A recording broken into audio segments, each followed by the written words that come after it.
La empatía y la compasión se van perdiendo aparentemente en el ejercicio del poder. Mucho más si ese ejercicio del poder no viene contenido y si es repetitivo, ¿no? O sea, si es mucho tiempo ejerciendo un poder ilimitado. Parece que el poder es uno de los corruptores más grandes de la naturaleza humana bondadosa. Pero un poder que sea ilimitado en cuanto a tiempo y en cuanto a, digamos, límites, es uno de los más grandes corruptores. Marcelo Pacheco está acá en nuestros estudios, es licenciado en Psicología por la Universidad Católica, con maestría en Neurociencias Cognitivas y Construcción de Paz en la Universidad de Durham en el Reino Unido. Actualmente doctorante de la Universidad de Uppsala en Suecia por la Backasdi de la Cooperación Sueca. Docente de la carrera de Psicología e investigador de la línea de investigación en Psicología Clínica del Instituto de Investigación y Posgrado de Psicología en la UNSA. Marcelo tiene elementos como para hoy hablarle a usted de esto. Y queremos hacerlo, queremos darle estos inputs para que usted los reflexione en familia, en su hogar, con sus amigos, en su trabajo y alimente, le dé musculatura a su pensamiento crítico. Marcelo, qué gusto conocerlo, tenerlo acá, valoro mucho el que haya aceptado la entrevista y nos dé su tiempo. No, excelente, para mí un privilegio estar en Herbol, también con usted en este mismo escritorio, y coincido mucho en lo que usted decía de que nuestra población pueda escuchar alguna conversación informada con respecto al poder. Excelente. Gracias, Marcelo. Vamos a comenzar. Marcelo, ¿es cierto eso de que el poder no corrompe, solo revela el cómo eres? O sea, te desnuda, nada más. O sea, que en esencia es eso, ¿será? Bueno, cuando los psicólogos con base neurocientífica hemos estudiado la personalidad, nos hemos dado cuenta de que cómo somos tiene una base cerebral, ¿sí? No todo lo que somos tiene una base solamente social o solamente cultural.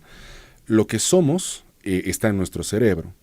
Entonces, ese tipo de reflexiones ha permitido que, más allá de, digamos, de hacernos preguntas sobre cómo reaccionaríamos ante, digamos, algún tipo de estímulo específico, nos hemos empezado a preguntar acerca de la naturaleza humana realmente. Y parece que esa naturaleza humana se encuentra en el cerebro. Y en ese sentido, siguiendo ese tipo de, digamos, argumentación, hemos encontrado, digamos, 3 situaciones en las cuales podemos saber cómo realmente es una persona. La primera situación es estrés psicosocial altísimo. Por ejemplo, en la época de la pandemia, lo que hemos visto, digamos, al momento de que los militares controlaban el acceso a los mercados o solamente se podía salir de acuerdo al número de carnet de identidad, a la terminación del carnet de identidad, había un estrés psicosocial altísimo. Entonces, en ese aspecto, digamos, en esa área de estrés psicosocial, revelamos cómo realmente somos cuando las personas estamos muy estresadas en términos psicosociales grandes. Pero también sabemos que podemos revelar cómo somos cuando dormimos poco, ¿sí? Cuando dormimos poco, aflora, digamos, nuestra verdadera personalidad, básicamente la combinación de nuestros genes interactuando con el mundo. Y también nos revelamos tal como somos cuando accedemos a distintos puestos de poder.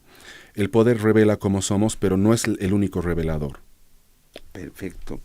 Me llamó eso mucho la atención, lo que usted dice, el dormir poco. Parece algo sin mucho sentido. Hay personas, y a veces hasta con cierto orgullo, pues dormí 2 horitas. No, ya estoy como nuevo, viejo, 2 horas suficiente. No es así. No, depende del cronotipo. El cronotipo es una predisposición genética a trabajar más fuertemente en la noche o en la mañana, ¿sí? Y evidentemente pueden haber, digamos, 2 de cada 15 o de cada 20 personas que realmente necesiten dormir muy poco. Pero en general no. En general la falta de sueño envejece el cerebro brutalmente. La falta de sueño nos vuelve más irritables y en cierta medida la falta cuando no dormimos, las conexiones neuronales se van perdiendo. El sueño, la falta de sueño es uno de los, digamos, entre comillas, asesinos más grandes del cerebro. Pero la falta de sueño moderada sí nos hace reaccionar como naturalmente somos. Marcelo Pacheco, psicólogo con un recorrido académico muy interesante, está conversando con nosotros sobre la cuestión del poder. ¿Cómo transforma el poder al ser humano? Hay poderes de distintos grados. En su casa, de hecho, usted ya tiene un poder, como mamá o papá, es un tipo de poder, es un grado de poder. Papá, mamá, cuando es responsable de algo en su barrio, en su trabajo, cuando tiene una responsabilidad o tiene a su cargo gente o es jefe de algo, ya tiene poder, es poder, indudablemente. Y ni hablar ya de otros cargos, ¿no? El comandante de la policía, el comandante del ejército, el presidente del Tribunal Supremo de Justicia, el ministro de Estado, el presidente, el embajador, instancias de poder. Marcelo, si yo comienzo con una pregunta muy genérica, en el sentido genérica, y luego la podemos desglosar, y voy a hablar del poder presidencial, sobre todo, quiero abocarme a eso. ¿Por qué el poder presidencial seduce tanto a las personas? ¿Las seduce por igual? ¿O hay filtros que cada uno de nosotros tenemos que pueden hacerle frente a todas esas tentaciones del poder? ¿O es per se que a todos ese poder, por ese sentido humano que usted, primitivo, que nos decía, tenemos? En términos generales, Marcelo, ¿por qué ese poder presidencial alucina a las personas? Yo pensaría que, en primera instancia, el poder presidencial, el máximo poder político en un país, sí, no va a afectar de la misma forma a todas las personas, lo cual implica que ese mismo poder no va a ser buscado por todas las personas. Hay estructuras de personalidad que no están contentas ejerciendo poder, y hay estructuras de personalidad que no aguantan el estrés del ejercicio del poder. Entonces, es un poder que es buscado por un perfil específico de personas, ¿no? No necesariamente el hecho de ser candidatos, digamos, en una elección, implica que todo el mundo sí quiera ser candidato o sí quiera acceder a ese poder, ¿no? Por un lado eso. Ahora, yo creo que podemos partir de una definición de poder para engancharnos a la charla sobre el poder presidencial. ¿Cómo podemos entender el poder? Tal vez si tomamos en cuenta algunos científicos que han influenciado mucho la construcción de paz, podemos entender el poder como la capacidad de influenciar a las personas y como la capacidad de definir quién tiene acceso a los recursos, ¿no? Entonces, combinando esa capacidad de yo decidir, digamos, quién tiene acceso a los recursos, más la capacidad de influenciar a las personas, ese fenómeno, digamos, neuropsicosocial se puede denominar poder, ¿no? Ahora, una de las más grandes revelaciones que hemos tenido en el mundo de la neurociencia cognitiva a mediados de los años 90 es que existen ciertos elementos sociales que activan circuitos cerebrales que podríamos denominar de adicción. Pero adicción siempre con un asterisco y adicción siempre en el sentido, digamos, más, digamos, de conversación, para efectos de la conversación, no adicción, digamos, a sustancias. Lo que hemos descubierto es que circuitos muy similares a la adicción a la cocaína, por ejemplo, se activan cuando las chicas tienen acceso a chicos muy lindos o cuando los varones tenemos acceso a chicas muy lindas. Y después, más adelante, hemos descubierto que esos mismos circuitos de adicción que se activan cuando consumimos cocaína también se activan en el ejercicio del poder. Entonces, una de las primeras lecciones que hemos aprendido en neurociencia cognitiva es que el poder en la alta jerarquía es completamente adictivo. Entonces, y como es una adicción, como podría ser considerada como una adicción, entonces cambia fundamentalmente la manera de funcionar del cerebro.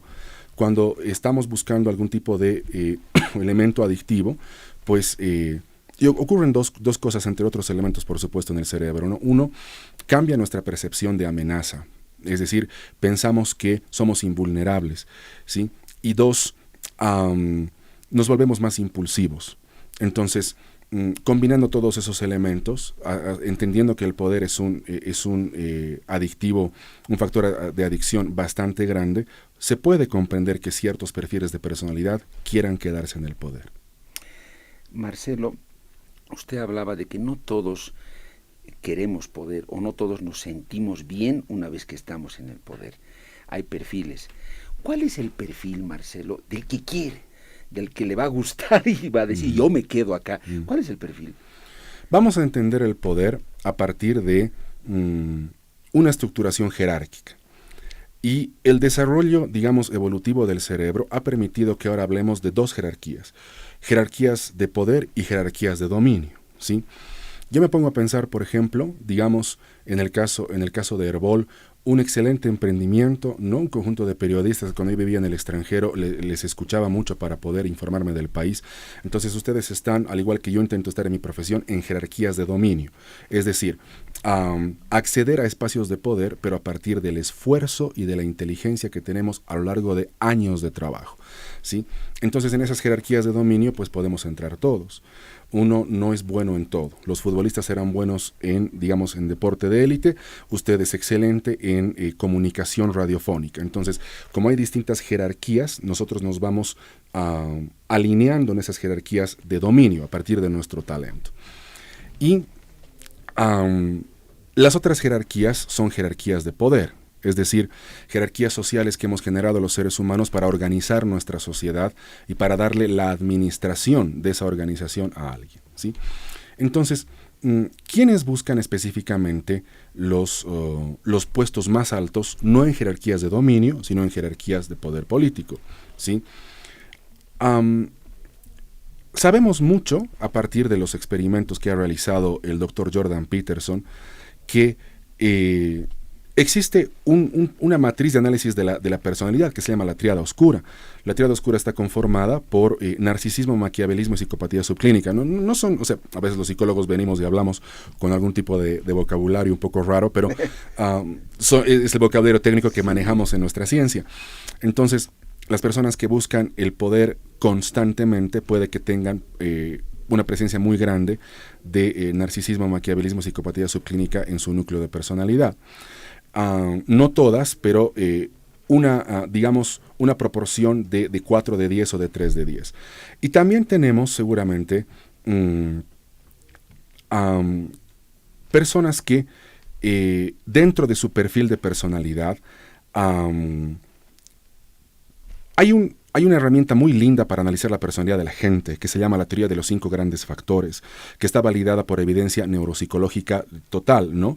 Eso ha permitido que en psicología ya sepamos cómo estudiar cómo la gente es, ¿no? En esos 5 grandes factores, por ejemplo, tenemos responsabilidad, extroversión, apertura a la experiencia, agradabilidad y neuroticismo. Este factor que se llama neuroticismo es la tendencia, la proclividad de las personas a sentir emociones negativas, a sentirse naturalmente ansiosas, naturalmente depresivas, naturalmente nerviosas con el entorno.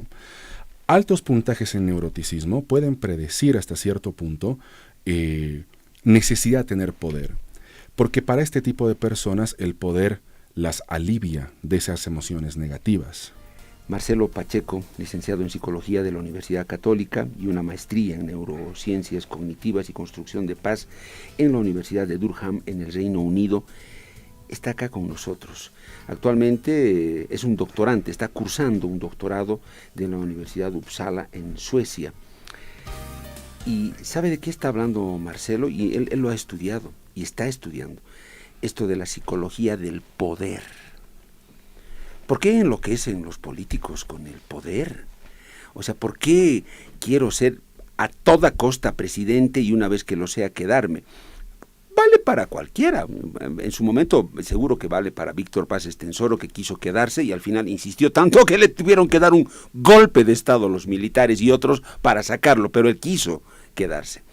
De Evo Morales ni hablar. Yo creo que puede ser un objeto de los más grandes de estudio. Y así podemos ir citando otros, las dictaduras, ¿no? En fin. Marcelo, usted habló de dos cosas muy interesantes y nos dijo que hay jerarquías de dominio y hay otras que son las jerarquías de poder o el poder político. En las jerarquías de dominio, Marcelo nos dijo, son espacios de relevancia y de liderazgo que logras en base a tu talento, a tu capacidad, y te destacas, buen abogado, buen periodista, buen futbolista, buen profesional, buen ingeniero, buen arquitecto. Por lo tanto, te dan espacios en los que tienes que liderar a otros, ¿no? Y dirigir probablemente una institución, porque hiciste una carrera, te preparaste, adquiriste conocimiento, te formaste para eso y eres bueno. Ok. Entre tanto que en la jerarquía del poder como tal a secas, es algo que de pronto te llega Y es por esta organización que tiene la sociedad, ¿no? Necesitamos que alguien dirija este país, alguien que organice este Estado, y bueno, lo vas a hacer tú. No necesariamente te exigen un diplomado en profesional, licenciado, doctorado, político en administración del ministerio, no hay eso. Te tocó y te tocó, participaste en una elección, la gente por alguito te eligió, sin que necesariamente hayas sido destacado antes en otra cosa. Marcelo, esto me da pie para consultarte lo siguiente. ¿Qué marca mucha diferencia el hecho de que una persona que llega al poder tenga formación o no la tenga? Es decir, sea un tipo formado, haya hecho una carrera profesional, se haya cultivado, como se dice, o no, o es lo mismo que el más humilde de los obreros que está pasando por ahí, lo pongas de presidente, que lo pongas al otro. Tú ya sabes los mitos y los estereotipos que ahora se han manejado, ¿no? Cualquiera puede ser, cualquiera puede ser el presidente de esto. Marcelo, ¿qué diferencia que alguien que se ha formado, ha destacado en algo en su vida profesional, estoy hablando a partir de la adquisición de conocimiento, llegue al poder y llegue alguien que no tiene nada de eso y que le cayó? ¿Marca mucho? Yo creo que marca no solamente el ejercicio del poder, sino también marca cómo generamos poder para que la gente pueda realizar su proyecto de vida libremente. Yo particularmente no pensaría que para elementos específicos de la administración estatal o gubernamental cualquiera pueda hacerse cargo, ¿sí? Vivimos en una sociedad donde el conocimiento es infinito, donde la especialización, por ejemplo, se puede lograr en mucho menos tiempo que en otros años, y donde el conocimiento marca la diferencia en la gestión. Entonces, si tenemos mucha suerte en la combinación de una estructura de personalidad más o menos, digamos, baja en la tríada oscura, junto con una excelente formación académica, lo que esa persona va a pedir es contención de su propio poder, es que su poder sea restringido, ¿sí? Porque el poder restringido y el poder contenido por otros órganos protege a la minoría más simple, digamos, que es el individuo, de toda la fuerza del Estado. Entonces, el poder restringido es una consecuencia, no es una causa, es una consecuencia de una muy buena formación académica y una estructura de personalidad específica. Es decir, Marcelo, que el que está formado, ha tenido un recorrido académico o el que fuera, una vez que llega al poder, es más fácil que entienda y tenga plena conciencia de que su poder debe tener límite. O sea, que no es infinito. O sea, que soy consciente de que esta institución y esta otra me tienen que vigilar, me tienen que controlar, y yo debo responder efectivamente a ese control. ¿Eso es lo que nos estás diciendo? Sí, porque la minoría más simple es el individuo, y el individuo siempre es débil en comparación a la fuerza del Estado, ¿no? Si definimos el Estado como el monopolio, digamos, legítimo de la violencia, el Estado genera instituciones para gobernar el comportamiento del individuo. Entonces el individuo ante el Estado casi siempre está desprotegido, y por lo tanto el ejercicio de poder desde el Estado de alguna forma es un ejercicio violento que violenta directa o indirectamente las libertades de los individuos. Por lo tanto, necesitamos el poder siempre contenido o restringido cuando el Estado actúa sobre la vida de los individuos. Sí. Marcelo, el poder se dice que hace más libres a las personas para lo bueno y para lo malo. O sea, una vez que estás ya en el poder. Es que me imagino que te sientas ahí y dices, ahora, ¿quién me puede decir que no? ¿Quién me puede decir que no? ¿O quién me puede prohibir algo? Nadie. Marcelo, para que en esa instancia aflore más tu buena fe o tu buen actuar, que tu lado oscuro que tú describías, ¿de qué depende? También de esos filtros de formación, de adquisición de conocimiento, filtros que te los van poniendo desde la cuna familiar. ¿Eso hace que pueda en la balanza pesar más tu tendencia para hacer lo bueno que para hacer lo malo? Uh-huh. Es una excelente pregunta. Y es una pregunta que en las tesis donde los psicólogos siempre hemos querido investigar poder, directa o indirectamente se hace esa pregunta, ¿no? ¿De qué depende la administración del poder? Entonces, podemos comenzar a contestar esa pregunta de una manera exploratoria de la siguiente manera. Las jerarquías no son producto de una construcción social. Las jerarquías se encuentran en todos los sistemas naturales conocidos por la ciencia. Sistemas naturales, por ejemplo, de bacterias, sistemas naturales de reptiles, no importa, de mamíferos como nosotros, siempre va a haber jerarquía.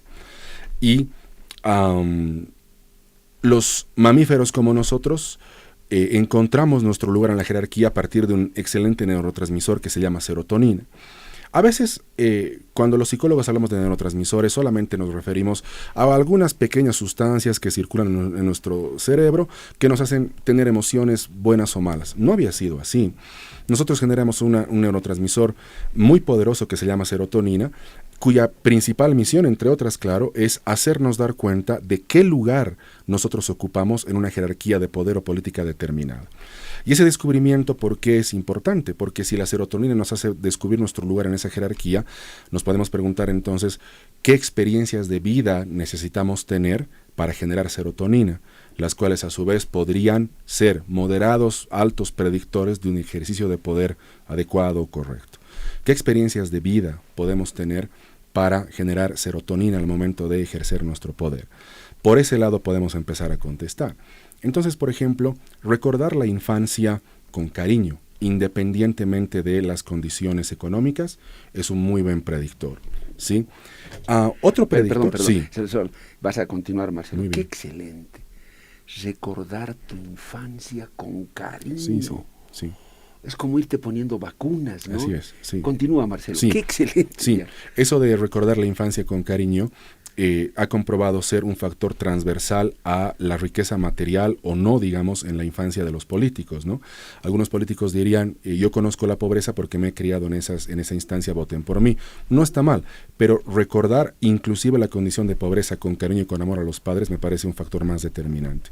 Otro factor más también determinante, un predictor, digamos, de un ejercicio de poder adecuado, tal vez puede ser cómo tratamos a las personas que son físicamente o económicamente más débiles que nosotros, ¿sí?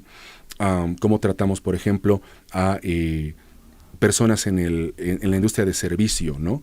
Que si uno se queja, tal vez las retiran de su trabajo.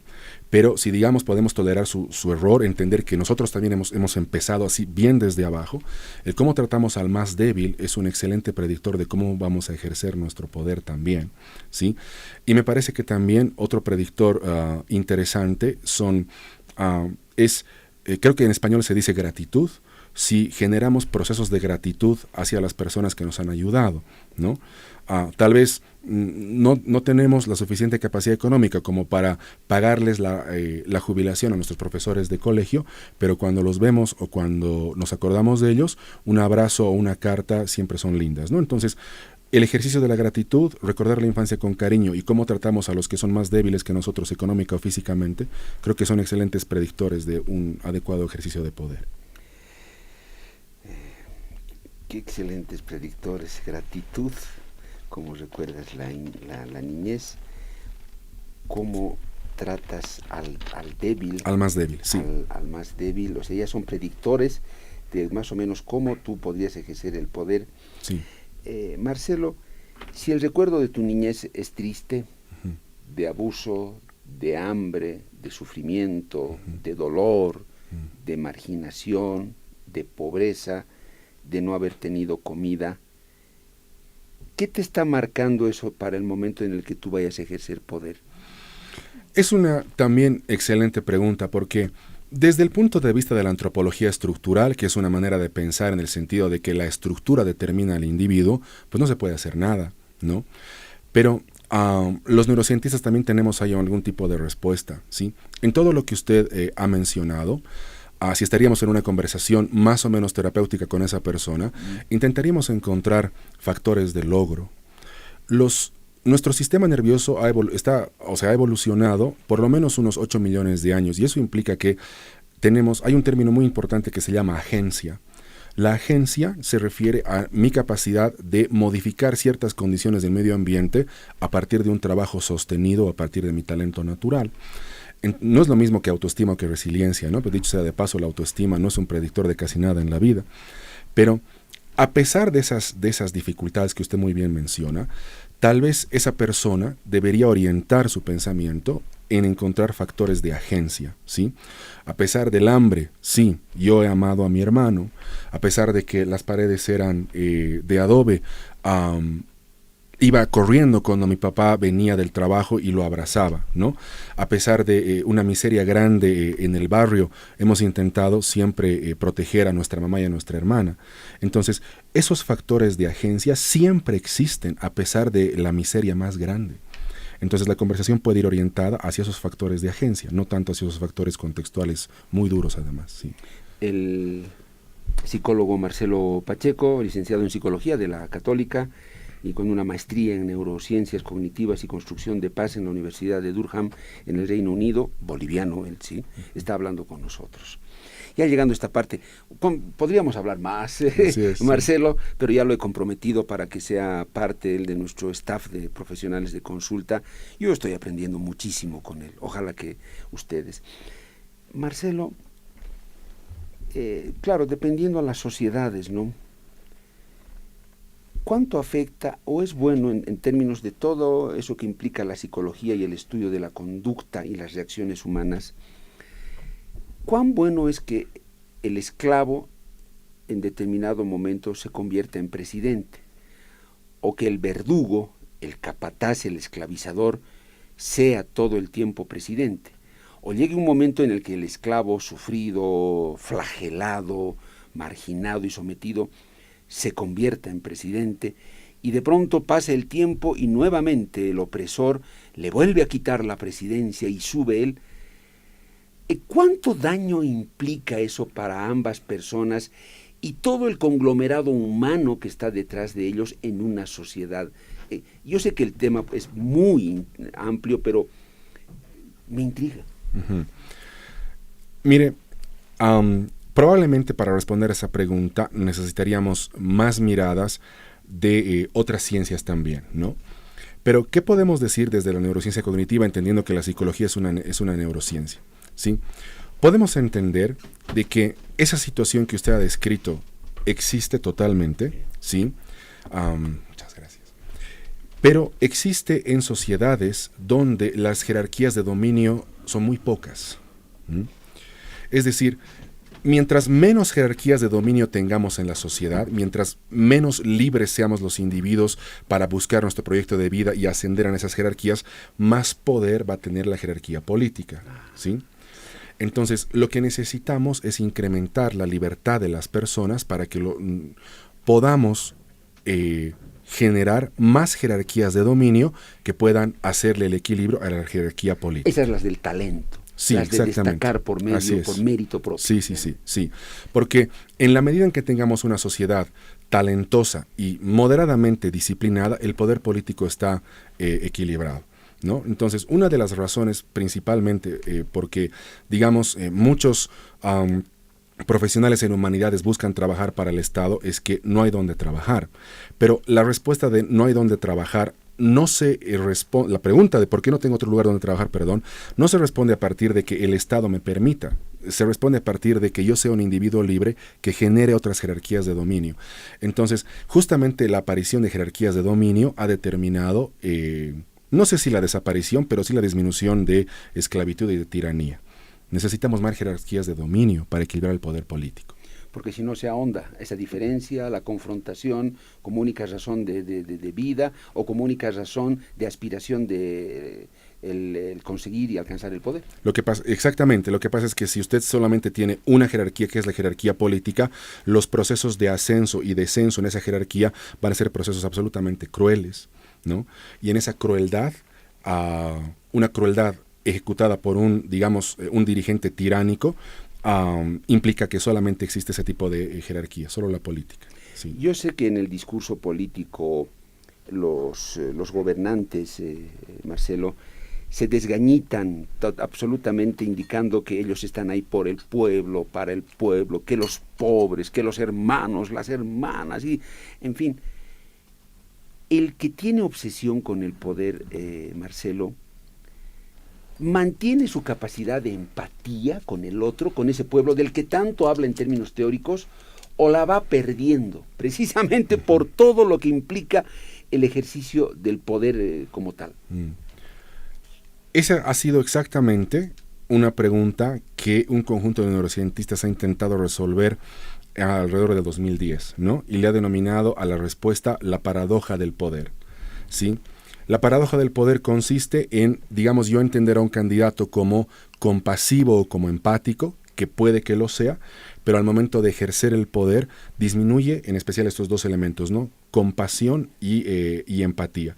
Y por lo tanto, aumentan otros elementos un poco más vinculados, digamos, a la tríada oscura, como pueden ser crueldad o puede ser, digamos, solamente la necesidad de supervivencia. Y la pregunta que usted me hace me permite plantear el siguiente razonamiento. Los políticos también tienen cerebro. ¿Eso qué implica? Implica que al igual que nosotros, tienen sus propios intereses, tienen su propia agenda, tienen su propia manera de entender bondad y maldad. Por ejemplo, alrededor del mundo, desde mediados de los 90 hasta casi hace simplemente 5 años atrás, los neurocientistas hemos realizado varios estudios acerca de cuál es el espíritu de las leyes que muchos políticos en el mundo proponen. Y hemos llegado a la conclusión de que los políticos proponen leyes en función de su entendimiento de la naturaleza humana. Si yo soy político y entiendo que las personas, sospecho que las personas me pueden robar, voy a hacer leyes para limitar el comportamiento de las personas. Los políticos hacen leyes en función de cómo ellos entienden la naturaleza humana. Por lo tanto, seguramente no hay que idealizar la figura de los políticos, que tienen también sus propios intereses y su propia agenda. Pero el poder hace que todo paso, toda acción se circunscriba meramente a un interés del que está ejerciendo el poder, ya sea para mantenerlo o para conseguir otros fines, muy individuales o grupales. No sé, siento que se superpone mucho eso. Yo pensaría que la ejecución de la agenda política casi siempre es una ejecución sectorial, ¿no? En nuestro país hemos generado la idea de que si yo llego al poder, primero es para evitar que otros lleguen, y recién es para esparcir lo bueno que puedo hacer por la gente, ¿no? Quizás es un fenómeno muy extendido en Latinoamérica. Uno vota para que el otro no llegue, no vota para que el que queremos llegue, ¿no? Pero de alguna forma esa decisión, digamos, se explica porque cuando hemos estudiado en psicología del voto por qué votamos por el que votamos, hemos descubierto una información, claro, polémica, pero digamos una información más o menos interesante. Entonces, última parte, qué pena que sea la última, pero estoy seguro que va a haber otra, con Marcelo Pacheco, psicólogo, con una maestría en neurociencias cognitivas y construcción de paz en la Universidad de Durham en el Reino Unido y cursante actualmente de un doctorado. Marcelo, nos estabas explicando el por qué paradójicamente los políticos van perdiendo la empatía con el otro, es decir, escuchar y entender al otro, cuando en sus discursos es lo primero que hacen y se desgañitan, ¿no? Diciendo el pueblo, yo por el pueblo, yo para el pueblo. Tú me decías que en el 2010 un grupo de expertos o de especialistas en neurociencia se habían hecho esa pregunta y encontraron la paradoja. Sí, vamos a cerrar un poquito lo que estábamos hablando antes de ir a las noticias de la hora, simplemente son 15 segundos. Cuando hemos estudiado en términos neurocientíficos la psicología del voto, nos hemos dado cuenta de que para ciertas tendencias de votación, que en otro momento podemos especificarlas, la vida intrauterina parece ser un muy buen predictor de esa tendencia de votación. El estrés de la mamá el estrés crónico de la mamá asociado a una vida intrauterina muy, estresante, muy nerviosa, predice cierto causal de voto. Así es. Bien, entonces, la empatía y la compasión se van perdiendo aparentemente en el ejercicio del poder. Mucho más si ese ejercicio del poder no viene contenido y si es repetitivo, ¿no? O sea, si es mucho tiempo ejerciendo un poder ilimitado. Parece que el poder es uno de los corruptores más grandes de la naturaleza humana bondadosa. Pero un poder que sea ilimitado en cuanto a tiempo y en cuanto a, límites, es uno de los más grandes corruptores. Entonces, este fenómeno paradójico de disminución de compasión y de empatía se ha encontrado en varios líderes mundiales. Pero se ha encontrado más en aquellos líderes que repiten y repiten su puesto en el poder, ¿no? De hecho, se ha acuñado un término muy interesante que se llama cosmocracia. El cosmócrata es el que, digamos, está en un ministerio y luego se va de diputado y después se va de embajador y vuelve a ser diputado para que luego tiene que ser nuevamente ministro, ¿no? Las personas que están insertas en este circuito de cosmocracia tienden a tener esos efectos más fuertes en ellos. Pierden la empatía. Exactamente. Y se nota. Sí, Lo peor de todo es que se nota. Para cerrar, Marcelo, no voy a poner nombres ni nada, pero el país ha sufrido y está sufriendo, yo diría, las consecuencias de un deseo político de permanencia en el poder. Me quedo 1, 2, 3, el derecho a quedarme todo el tiempo como... ¿Cómo defines esa situación y a los actores de esto que el país está ahora pagando y sufriendo, esa obsesión?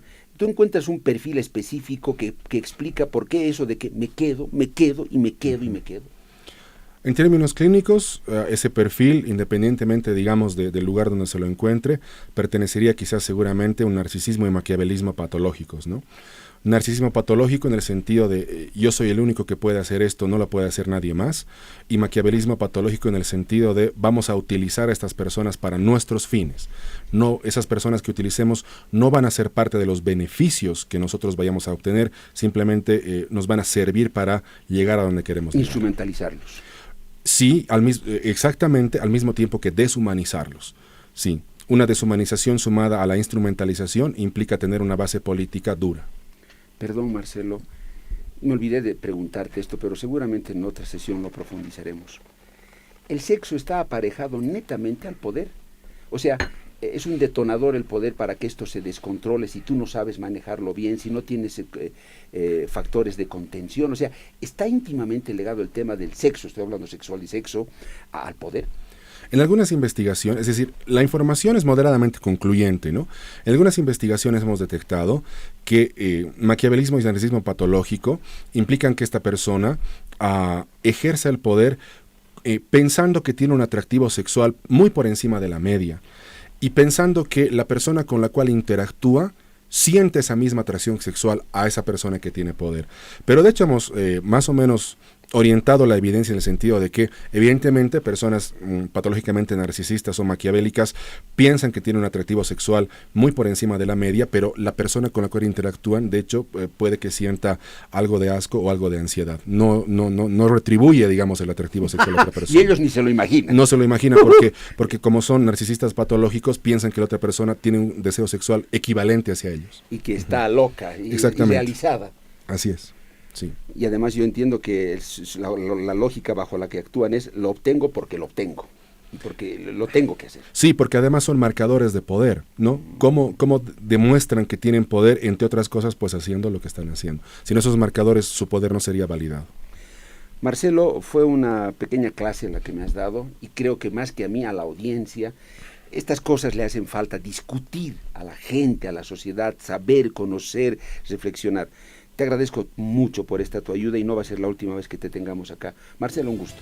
Un gusto para mí, un privilegio estar en Herbol. Así, es la primera vez que me invitan. Nunca pensé que iba a estar acá en una entrevista, pero la verdad... Tú ya conocías el programa. Yo conocía el programa, sin duda, claro, lo veía en YouTube cuando vivía afuera. Ah, qué bueno. Y ser entrevistado por usted, pues es algo muy lindo para mi profesión. Muchas gracias. A ti, Marcelo Pacheco, psicólogo de la Católica, con una maestría en neurociencias cognitivas y construcción de paz en la Universidad de Durham en el Reino Unido. Qué bueno, me gustó esta entrevista, aprendí mucho, pero sobre todo, sabe que quisiera que usted haya aprendido y esto que dijo Marcelo y explicó, lo vaya reflexionando cada vez más en familia.